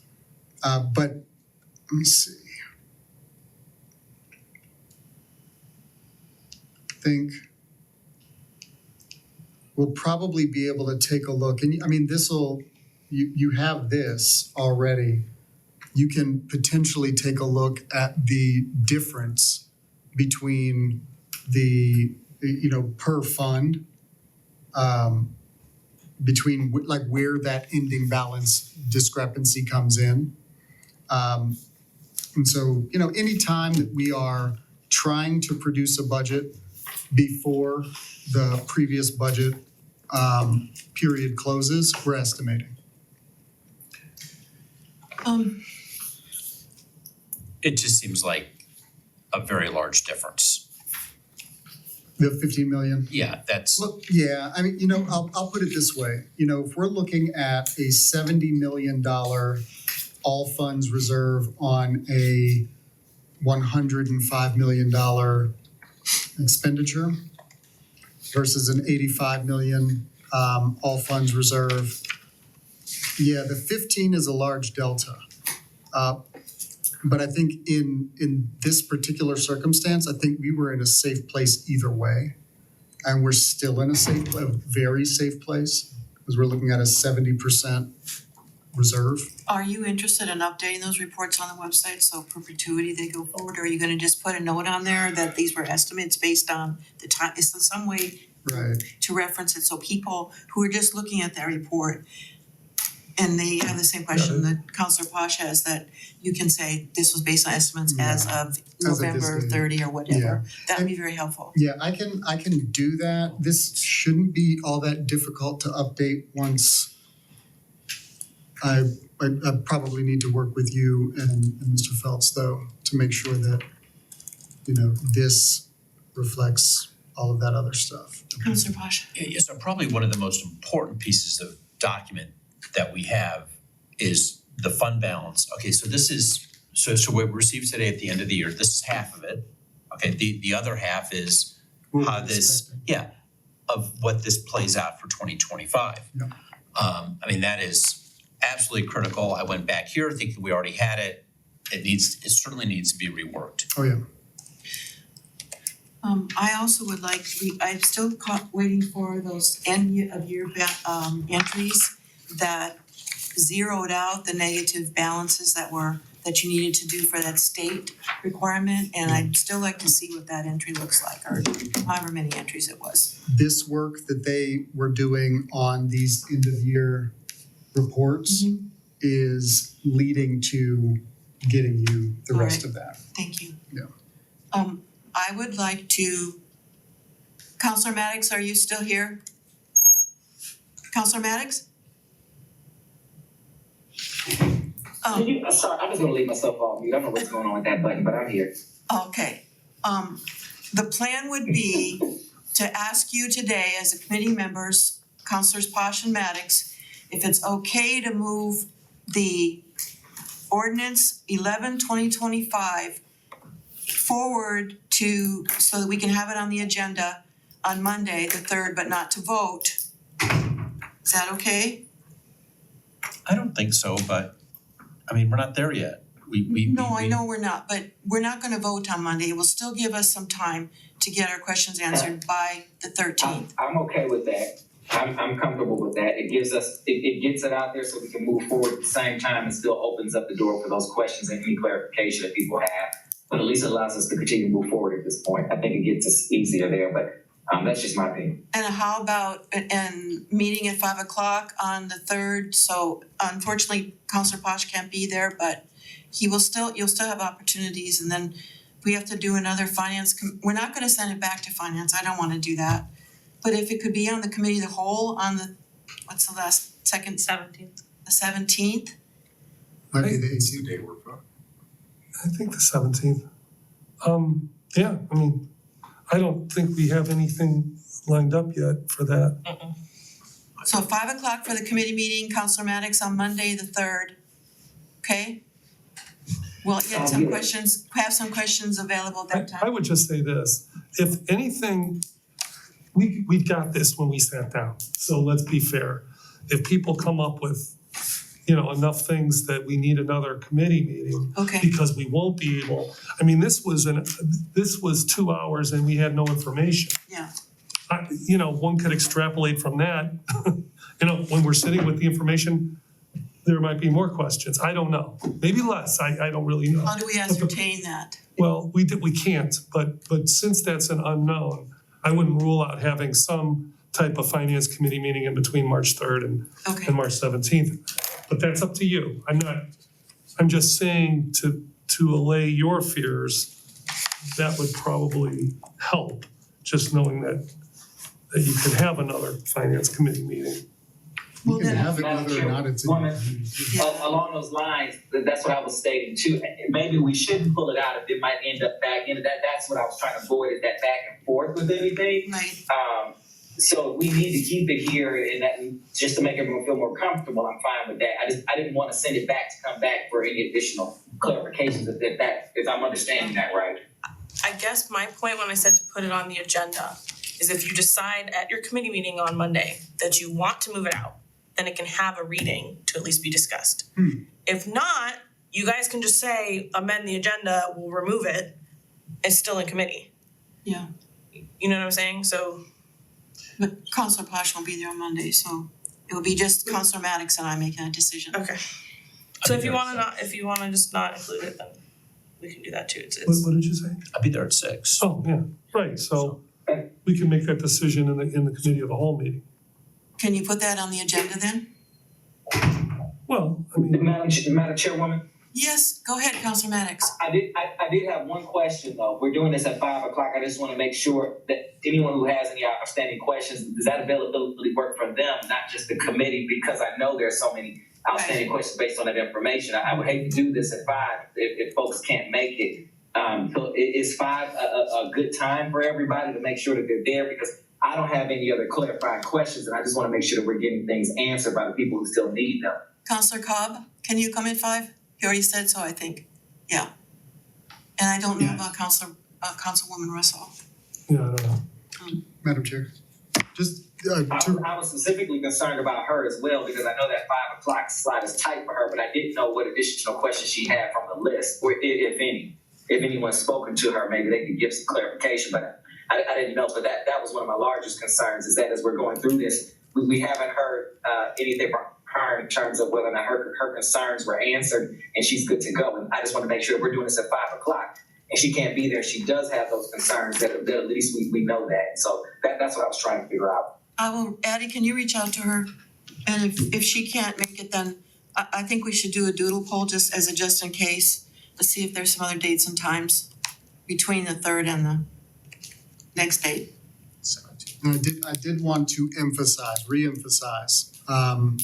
So like, as an example, I did not sleep last night. I was up looking at budgety things the entire night. And so that I say that to make the point that if any of you would like to sit down with us, I mean, we're here pretty late, pretty much every night. you know, we've got some flexibility, and we would be very happy to take you through some things and go through questions. Questions that you might not have right now, you might once we go through some things and we can address those. And so I think we would be very happy and available to sit down with any one of you to discuss it, to go through it, and to take you through the process so that you see how we're getting to the numbers too. Madam Chairwoman, Yes, Counselor Maddox. just to the point that the mayor just made, I appreciate what he stated, and I think it actually helps, maybe it'll help bring some clarity to how I get answers to my questions. What he's doing and what he just offered is precisely how him and I communicate and we work through things before they come to the meetings. So many times people are wondering why in the world I don't have all of these questions. It's because we spend a lot of time in the evening getting those clarifications before. So if you all are open to doing that, I absolutely strongly suggest spending some time, because it does help get clarification on several things, not just the answers to your questions, but the process the city is taking going through things. And so a lot of my understanding is coming from those individual conversations that I'm having with the mayor about those questions prior to the meeting, which helps add color to any conversations that we're having. So I appreciate that, but I just want to reiterate, he's 100% right. I've spoken to him at midnight at City Hall to get these things answered and to get clarification on things. So I would encourage anyone to do that. I think it'll absolutely help in terms of building that communication going forward. All are Counselor welcome. Bush, and then All are welcome. and President Kuda. We all know anecdotally that Councilmember Maddox and Mayor, you're very close friends. I respect that.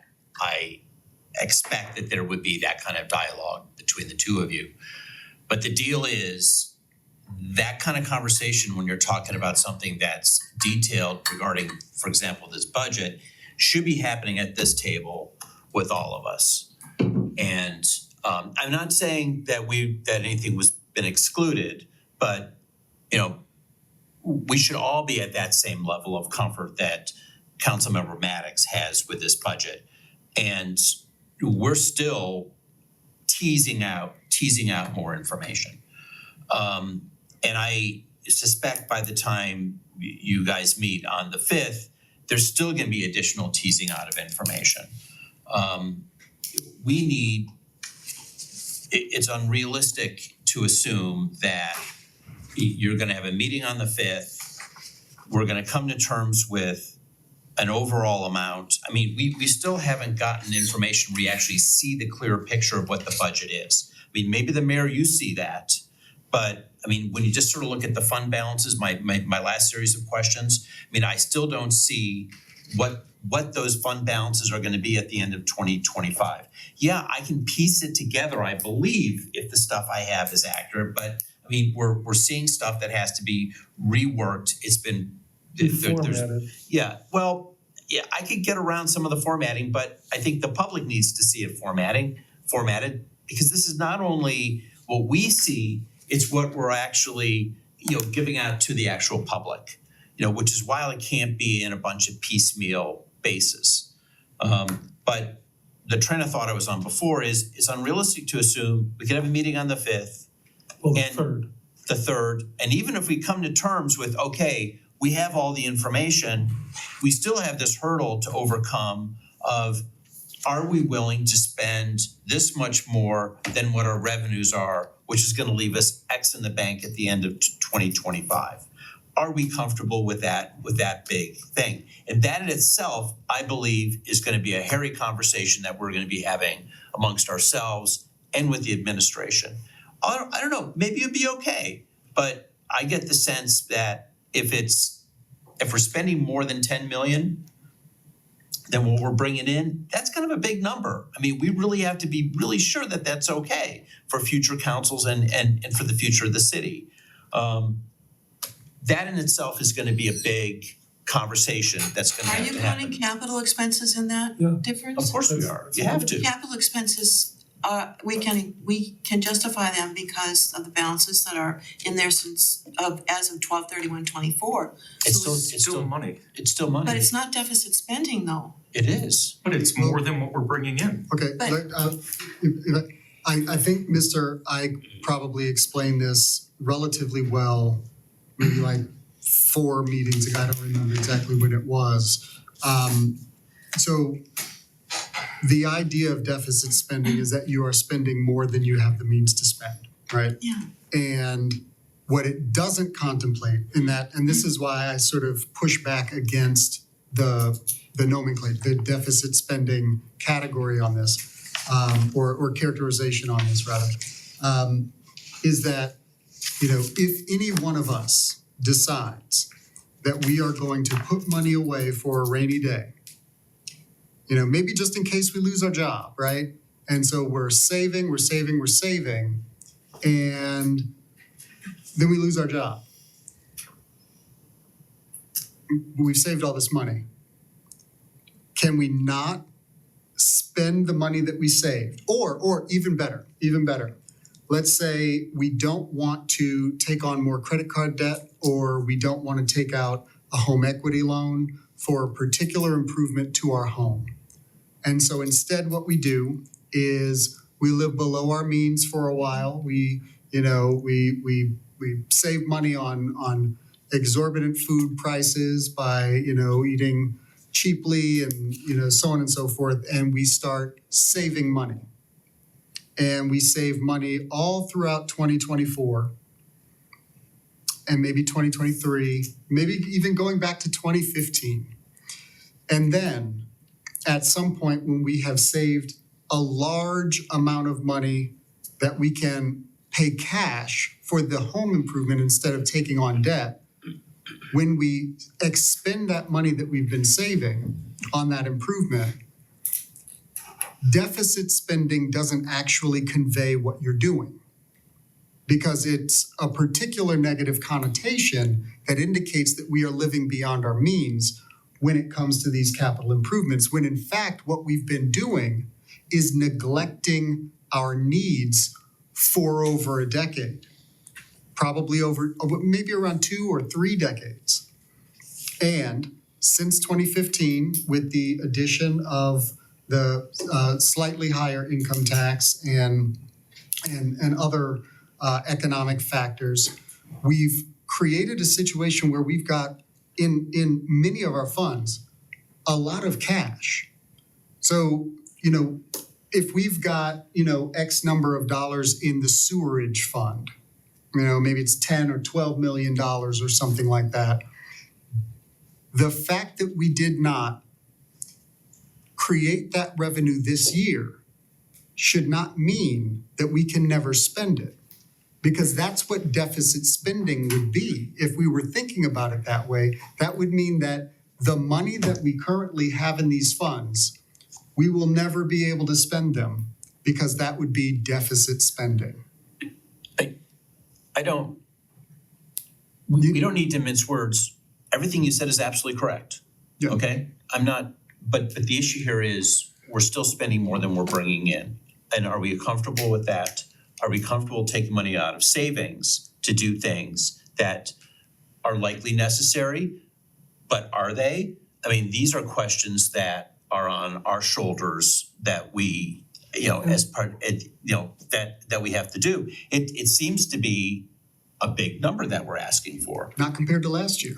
Well, I'm glad you brought that up, because one of the things that, at least what I'm doing in this analysis, and I still haven't, I mean, we're just starting to get enough information that we can begin to look at it, but you know, we heard things like we have 50 people that we had 50 open positions. Well, there are some savings that we would have received from that. I mean, can we apply some of that savings to some of these projects? But until we really know what all this is, and we know what those numbers actually total up, you know, I can't be sure. I'm gonna wrap it up, because this is a philosophical discussion. And perhaps we can have it, but we need to get this budget moving, and we're looking at March 31st. Did you get it, Councilor President Kuda? Do you know if that's a hard stop? It's a hard stop, but I don't, I didn't speak to, Okay, so, but can I? yeah, a couple sorry. Real quick things. You know, this whole thing about people being in completely different places because some people have more access than others is a bad place to be. If it doesn't happen in public, it doesn't happen. I will tell you, I've heard Councilman Maddox argue the exact opposite thing, that all this stuff should be done in a public forum, and a budget of all things, the most probably largest, arguably the largest responsibility we have, should be done in a public place. The other thing I was gonna say was, and to me, if it doesn't happen here, it doesn't necessarily happen. Madam Chair, I'm sorry, if I can have an opportunity. I just wanna finish up. I don't know. And then, Madam Chairman, I have a statement just based on what he stated. It's not at all what I stated. I think it's important that each of us has our own conversations with the mayor, but I'm not at all stating that you should have budget conversations and backdoor conversations. Be very careful with your statements that came out of my mouth, sir. Well, Councilor Maddox, I'm gonna give the mayor the brief statement. Yeah, and very, then- very briefly to address that point. You know, you, I, and the council vice president and the city administrator had a meeting today. You know, there were some piece of it was related to budget a little bit, but it can be. I'm recalling a meeting that I had with Councilman Posh and two meetings, I think, with Councilman Posh and Councilman Cobb to go through some of these budget questions. I think I answered some of your questions. Obviously, there are more. I have attempted to make myself sort of available for those one-on-ones. And the reason why is because, you know, Councilmember X may not have the exact same questions as Councilmember Y. Scheduling everybody to be in the same room can limit the time that is available for people to get questions answered. And so in this case, what I'd like to do is continue to make myself available and Mr. Hairston as well, to go through these things so that we can specialize in those conversations about the questions that any individual council member may have that another council member may not, but also to avoid the passage of time while we wait for everybody's schedule to align. We would like to get questions answered as quickly as possible. I think that going through some of this stuff on a screen with somebody so that they can see it themselves can be an extremely useful exercise. We don't have an argument there. And I think the time frame is especially important because if somebody can come in here and get a question answered, that means that you guys don't have to schedule something a week out or 2 weeks out in order to get that question answered. And, you know, so I think that it's important to differentiate between like the kind of conversations that Councilman Maddox is willing to have with me about some of these issues that, you know, the willingness isn't always there. But I would like to let everybody know that I'm extremely willing and finance department will also be available to answer these questions. It's just a question of timing and availability and moving forward with discussions without having to wait. Just so you know, I'm not saying it's not nice. Of course, it's a nice thing.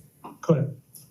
Councilor Petrus, and then I'm gonna move to adjourn. Do you feel that you have heard enough information to update the status for the open items? Yes, I can do that. Kind of have been doing that as we go, so As the only one remaining is the revised budget book. pretty much, yeah. Yeah. Well, there's like two that were open but not necessary for the budget. You shoot that to me and then we'll take a look. All right, so Addie's going to schedule a 5 o'clock meeting on Monday, Already done. Finance Committee. You need an agenda or can you put one together for me? I'll Just put say one together. 2025 budget, continued discussion. And I will send you a doodle poll with some dates I'm available so we can schedule one in between, should we need to have it. And we're gonna put it on the agenda for Monday as a read only. That's a classification. What do you mean? To do a third reading at this Yeah, point, third and then if you reading. want to remove it, you can Right. remove The it. ordinance. Appropriate side effect is that it's on the agenda, people can come and Make comment. Okay. comment if they want, yeah. So that being said, I'm gonna adjourn this meeting at 5:15 PM. Thank you, everyone.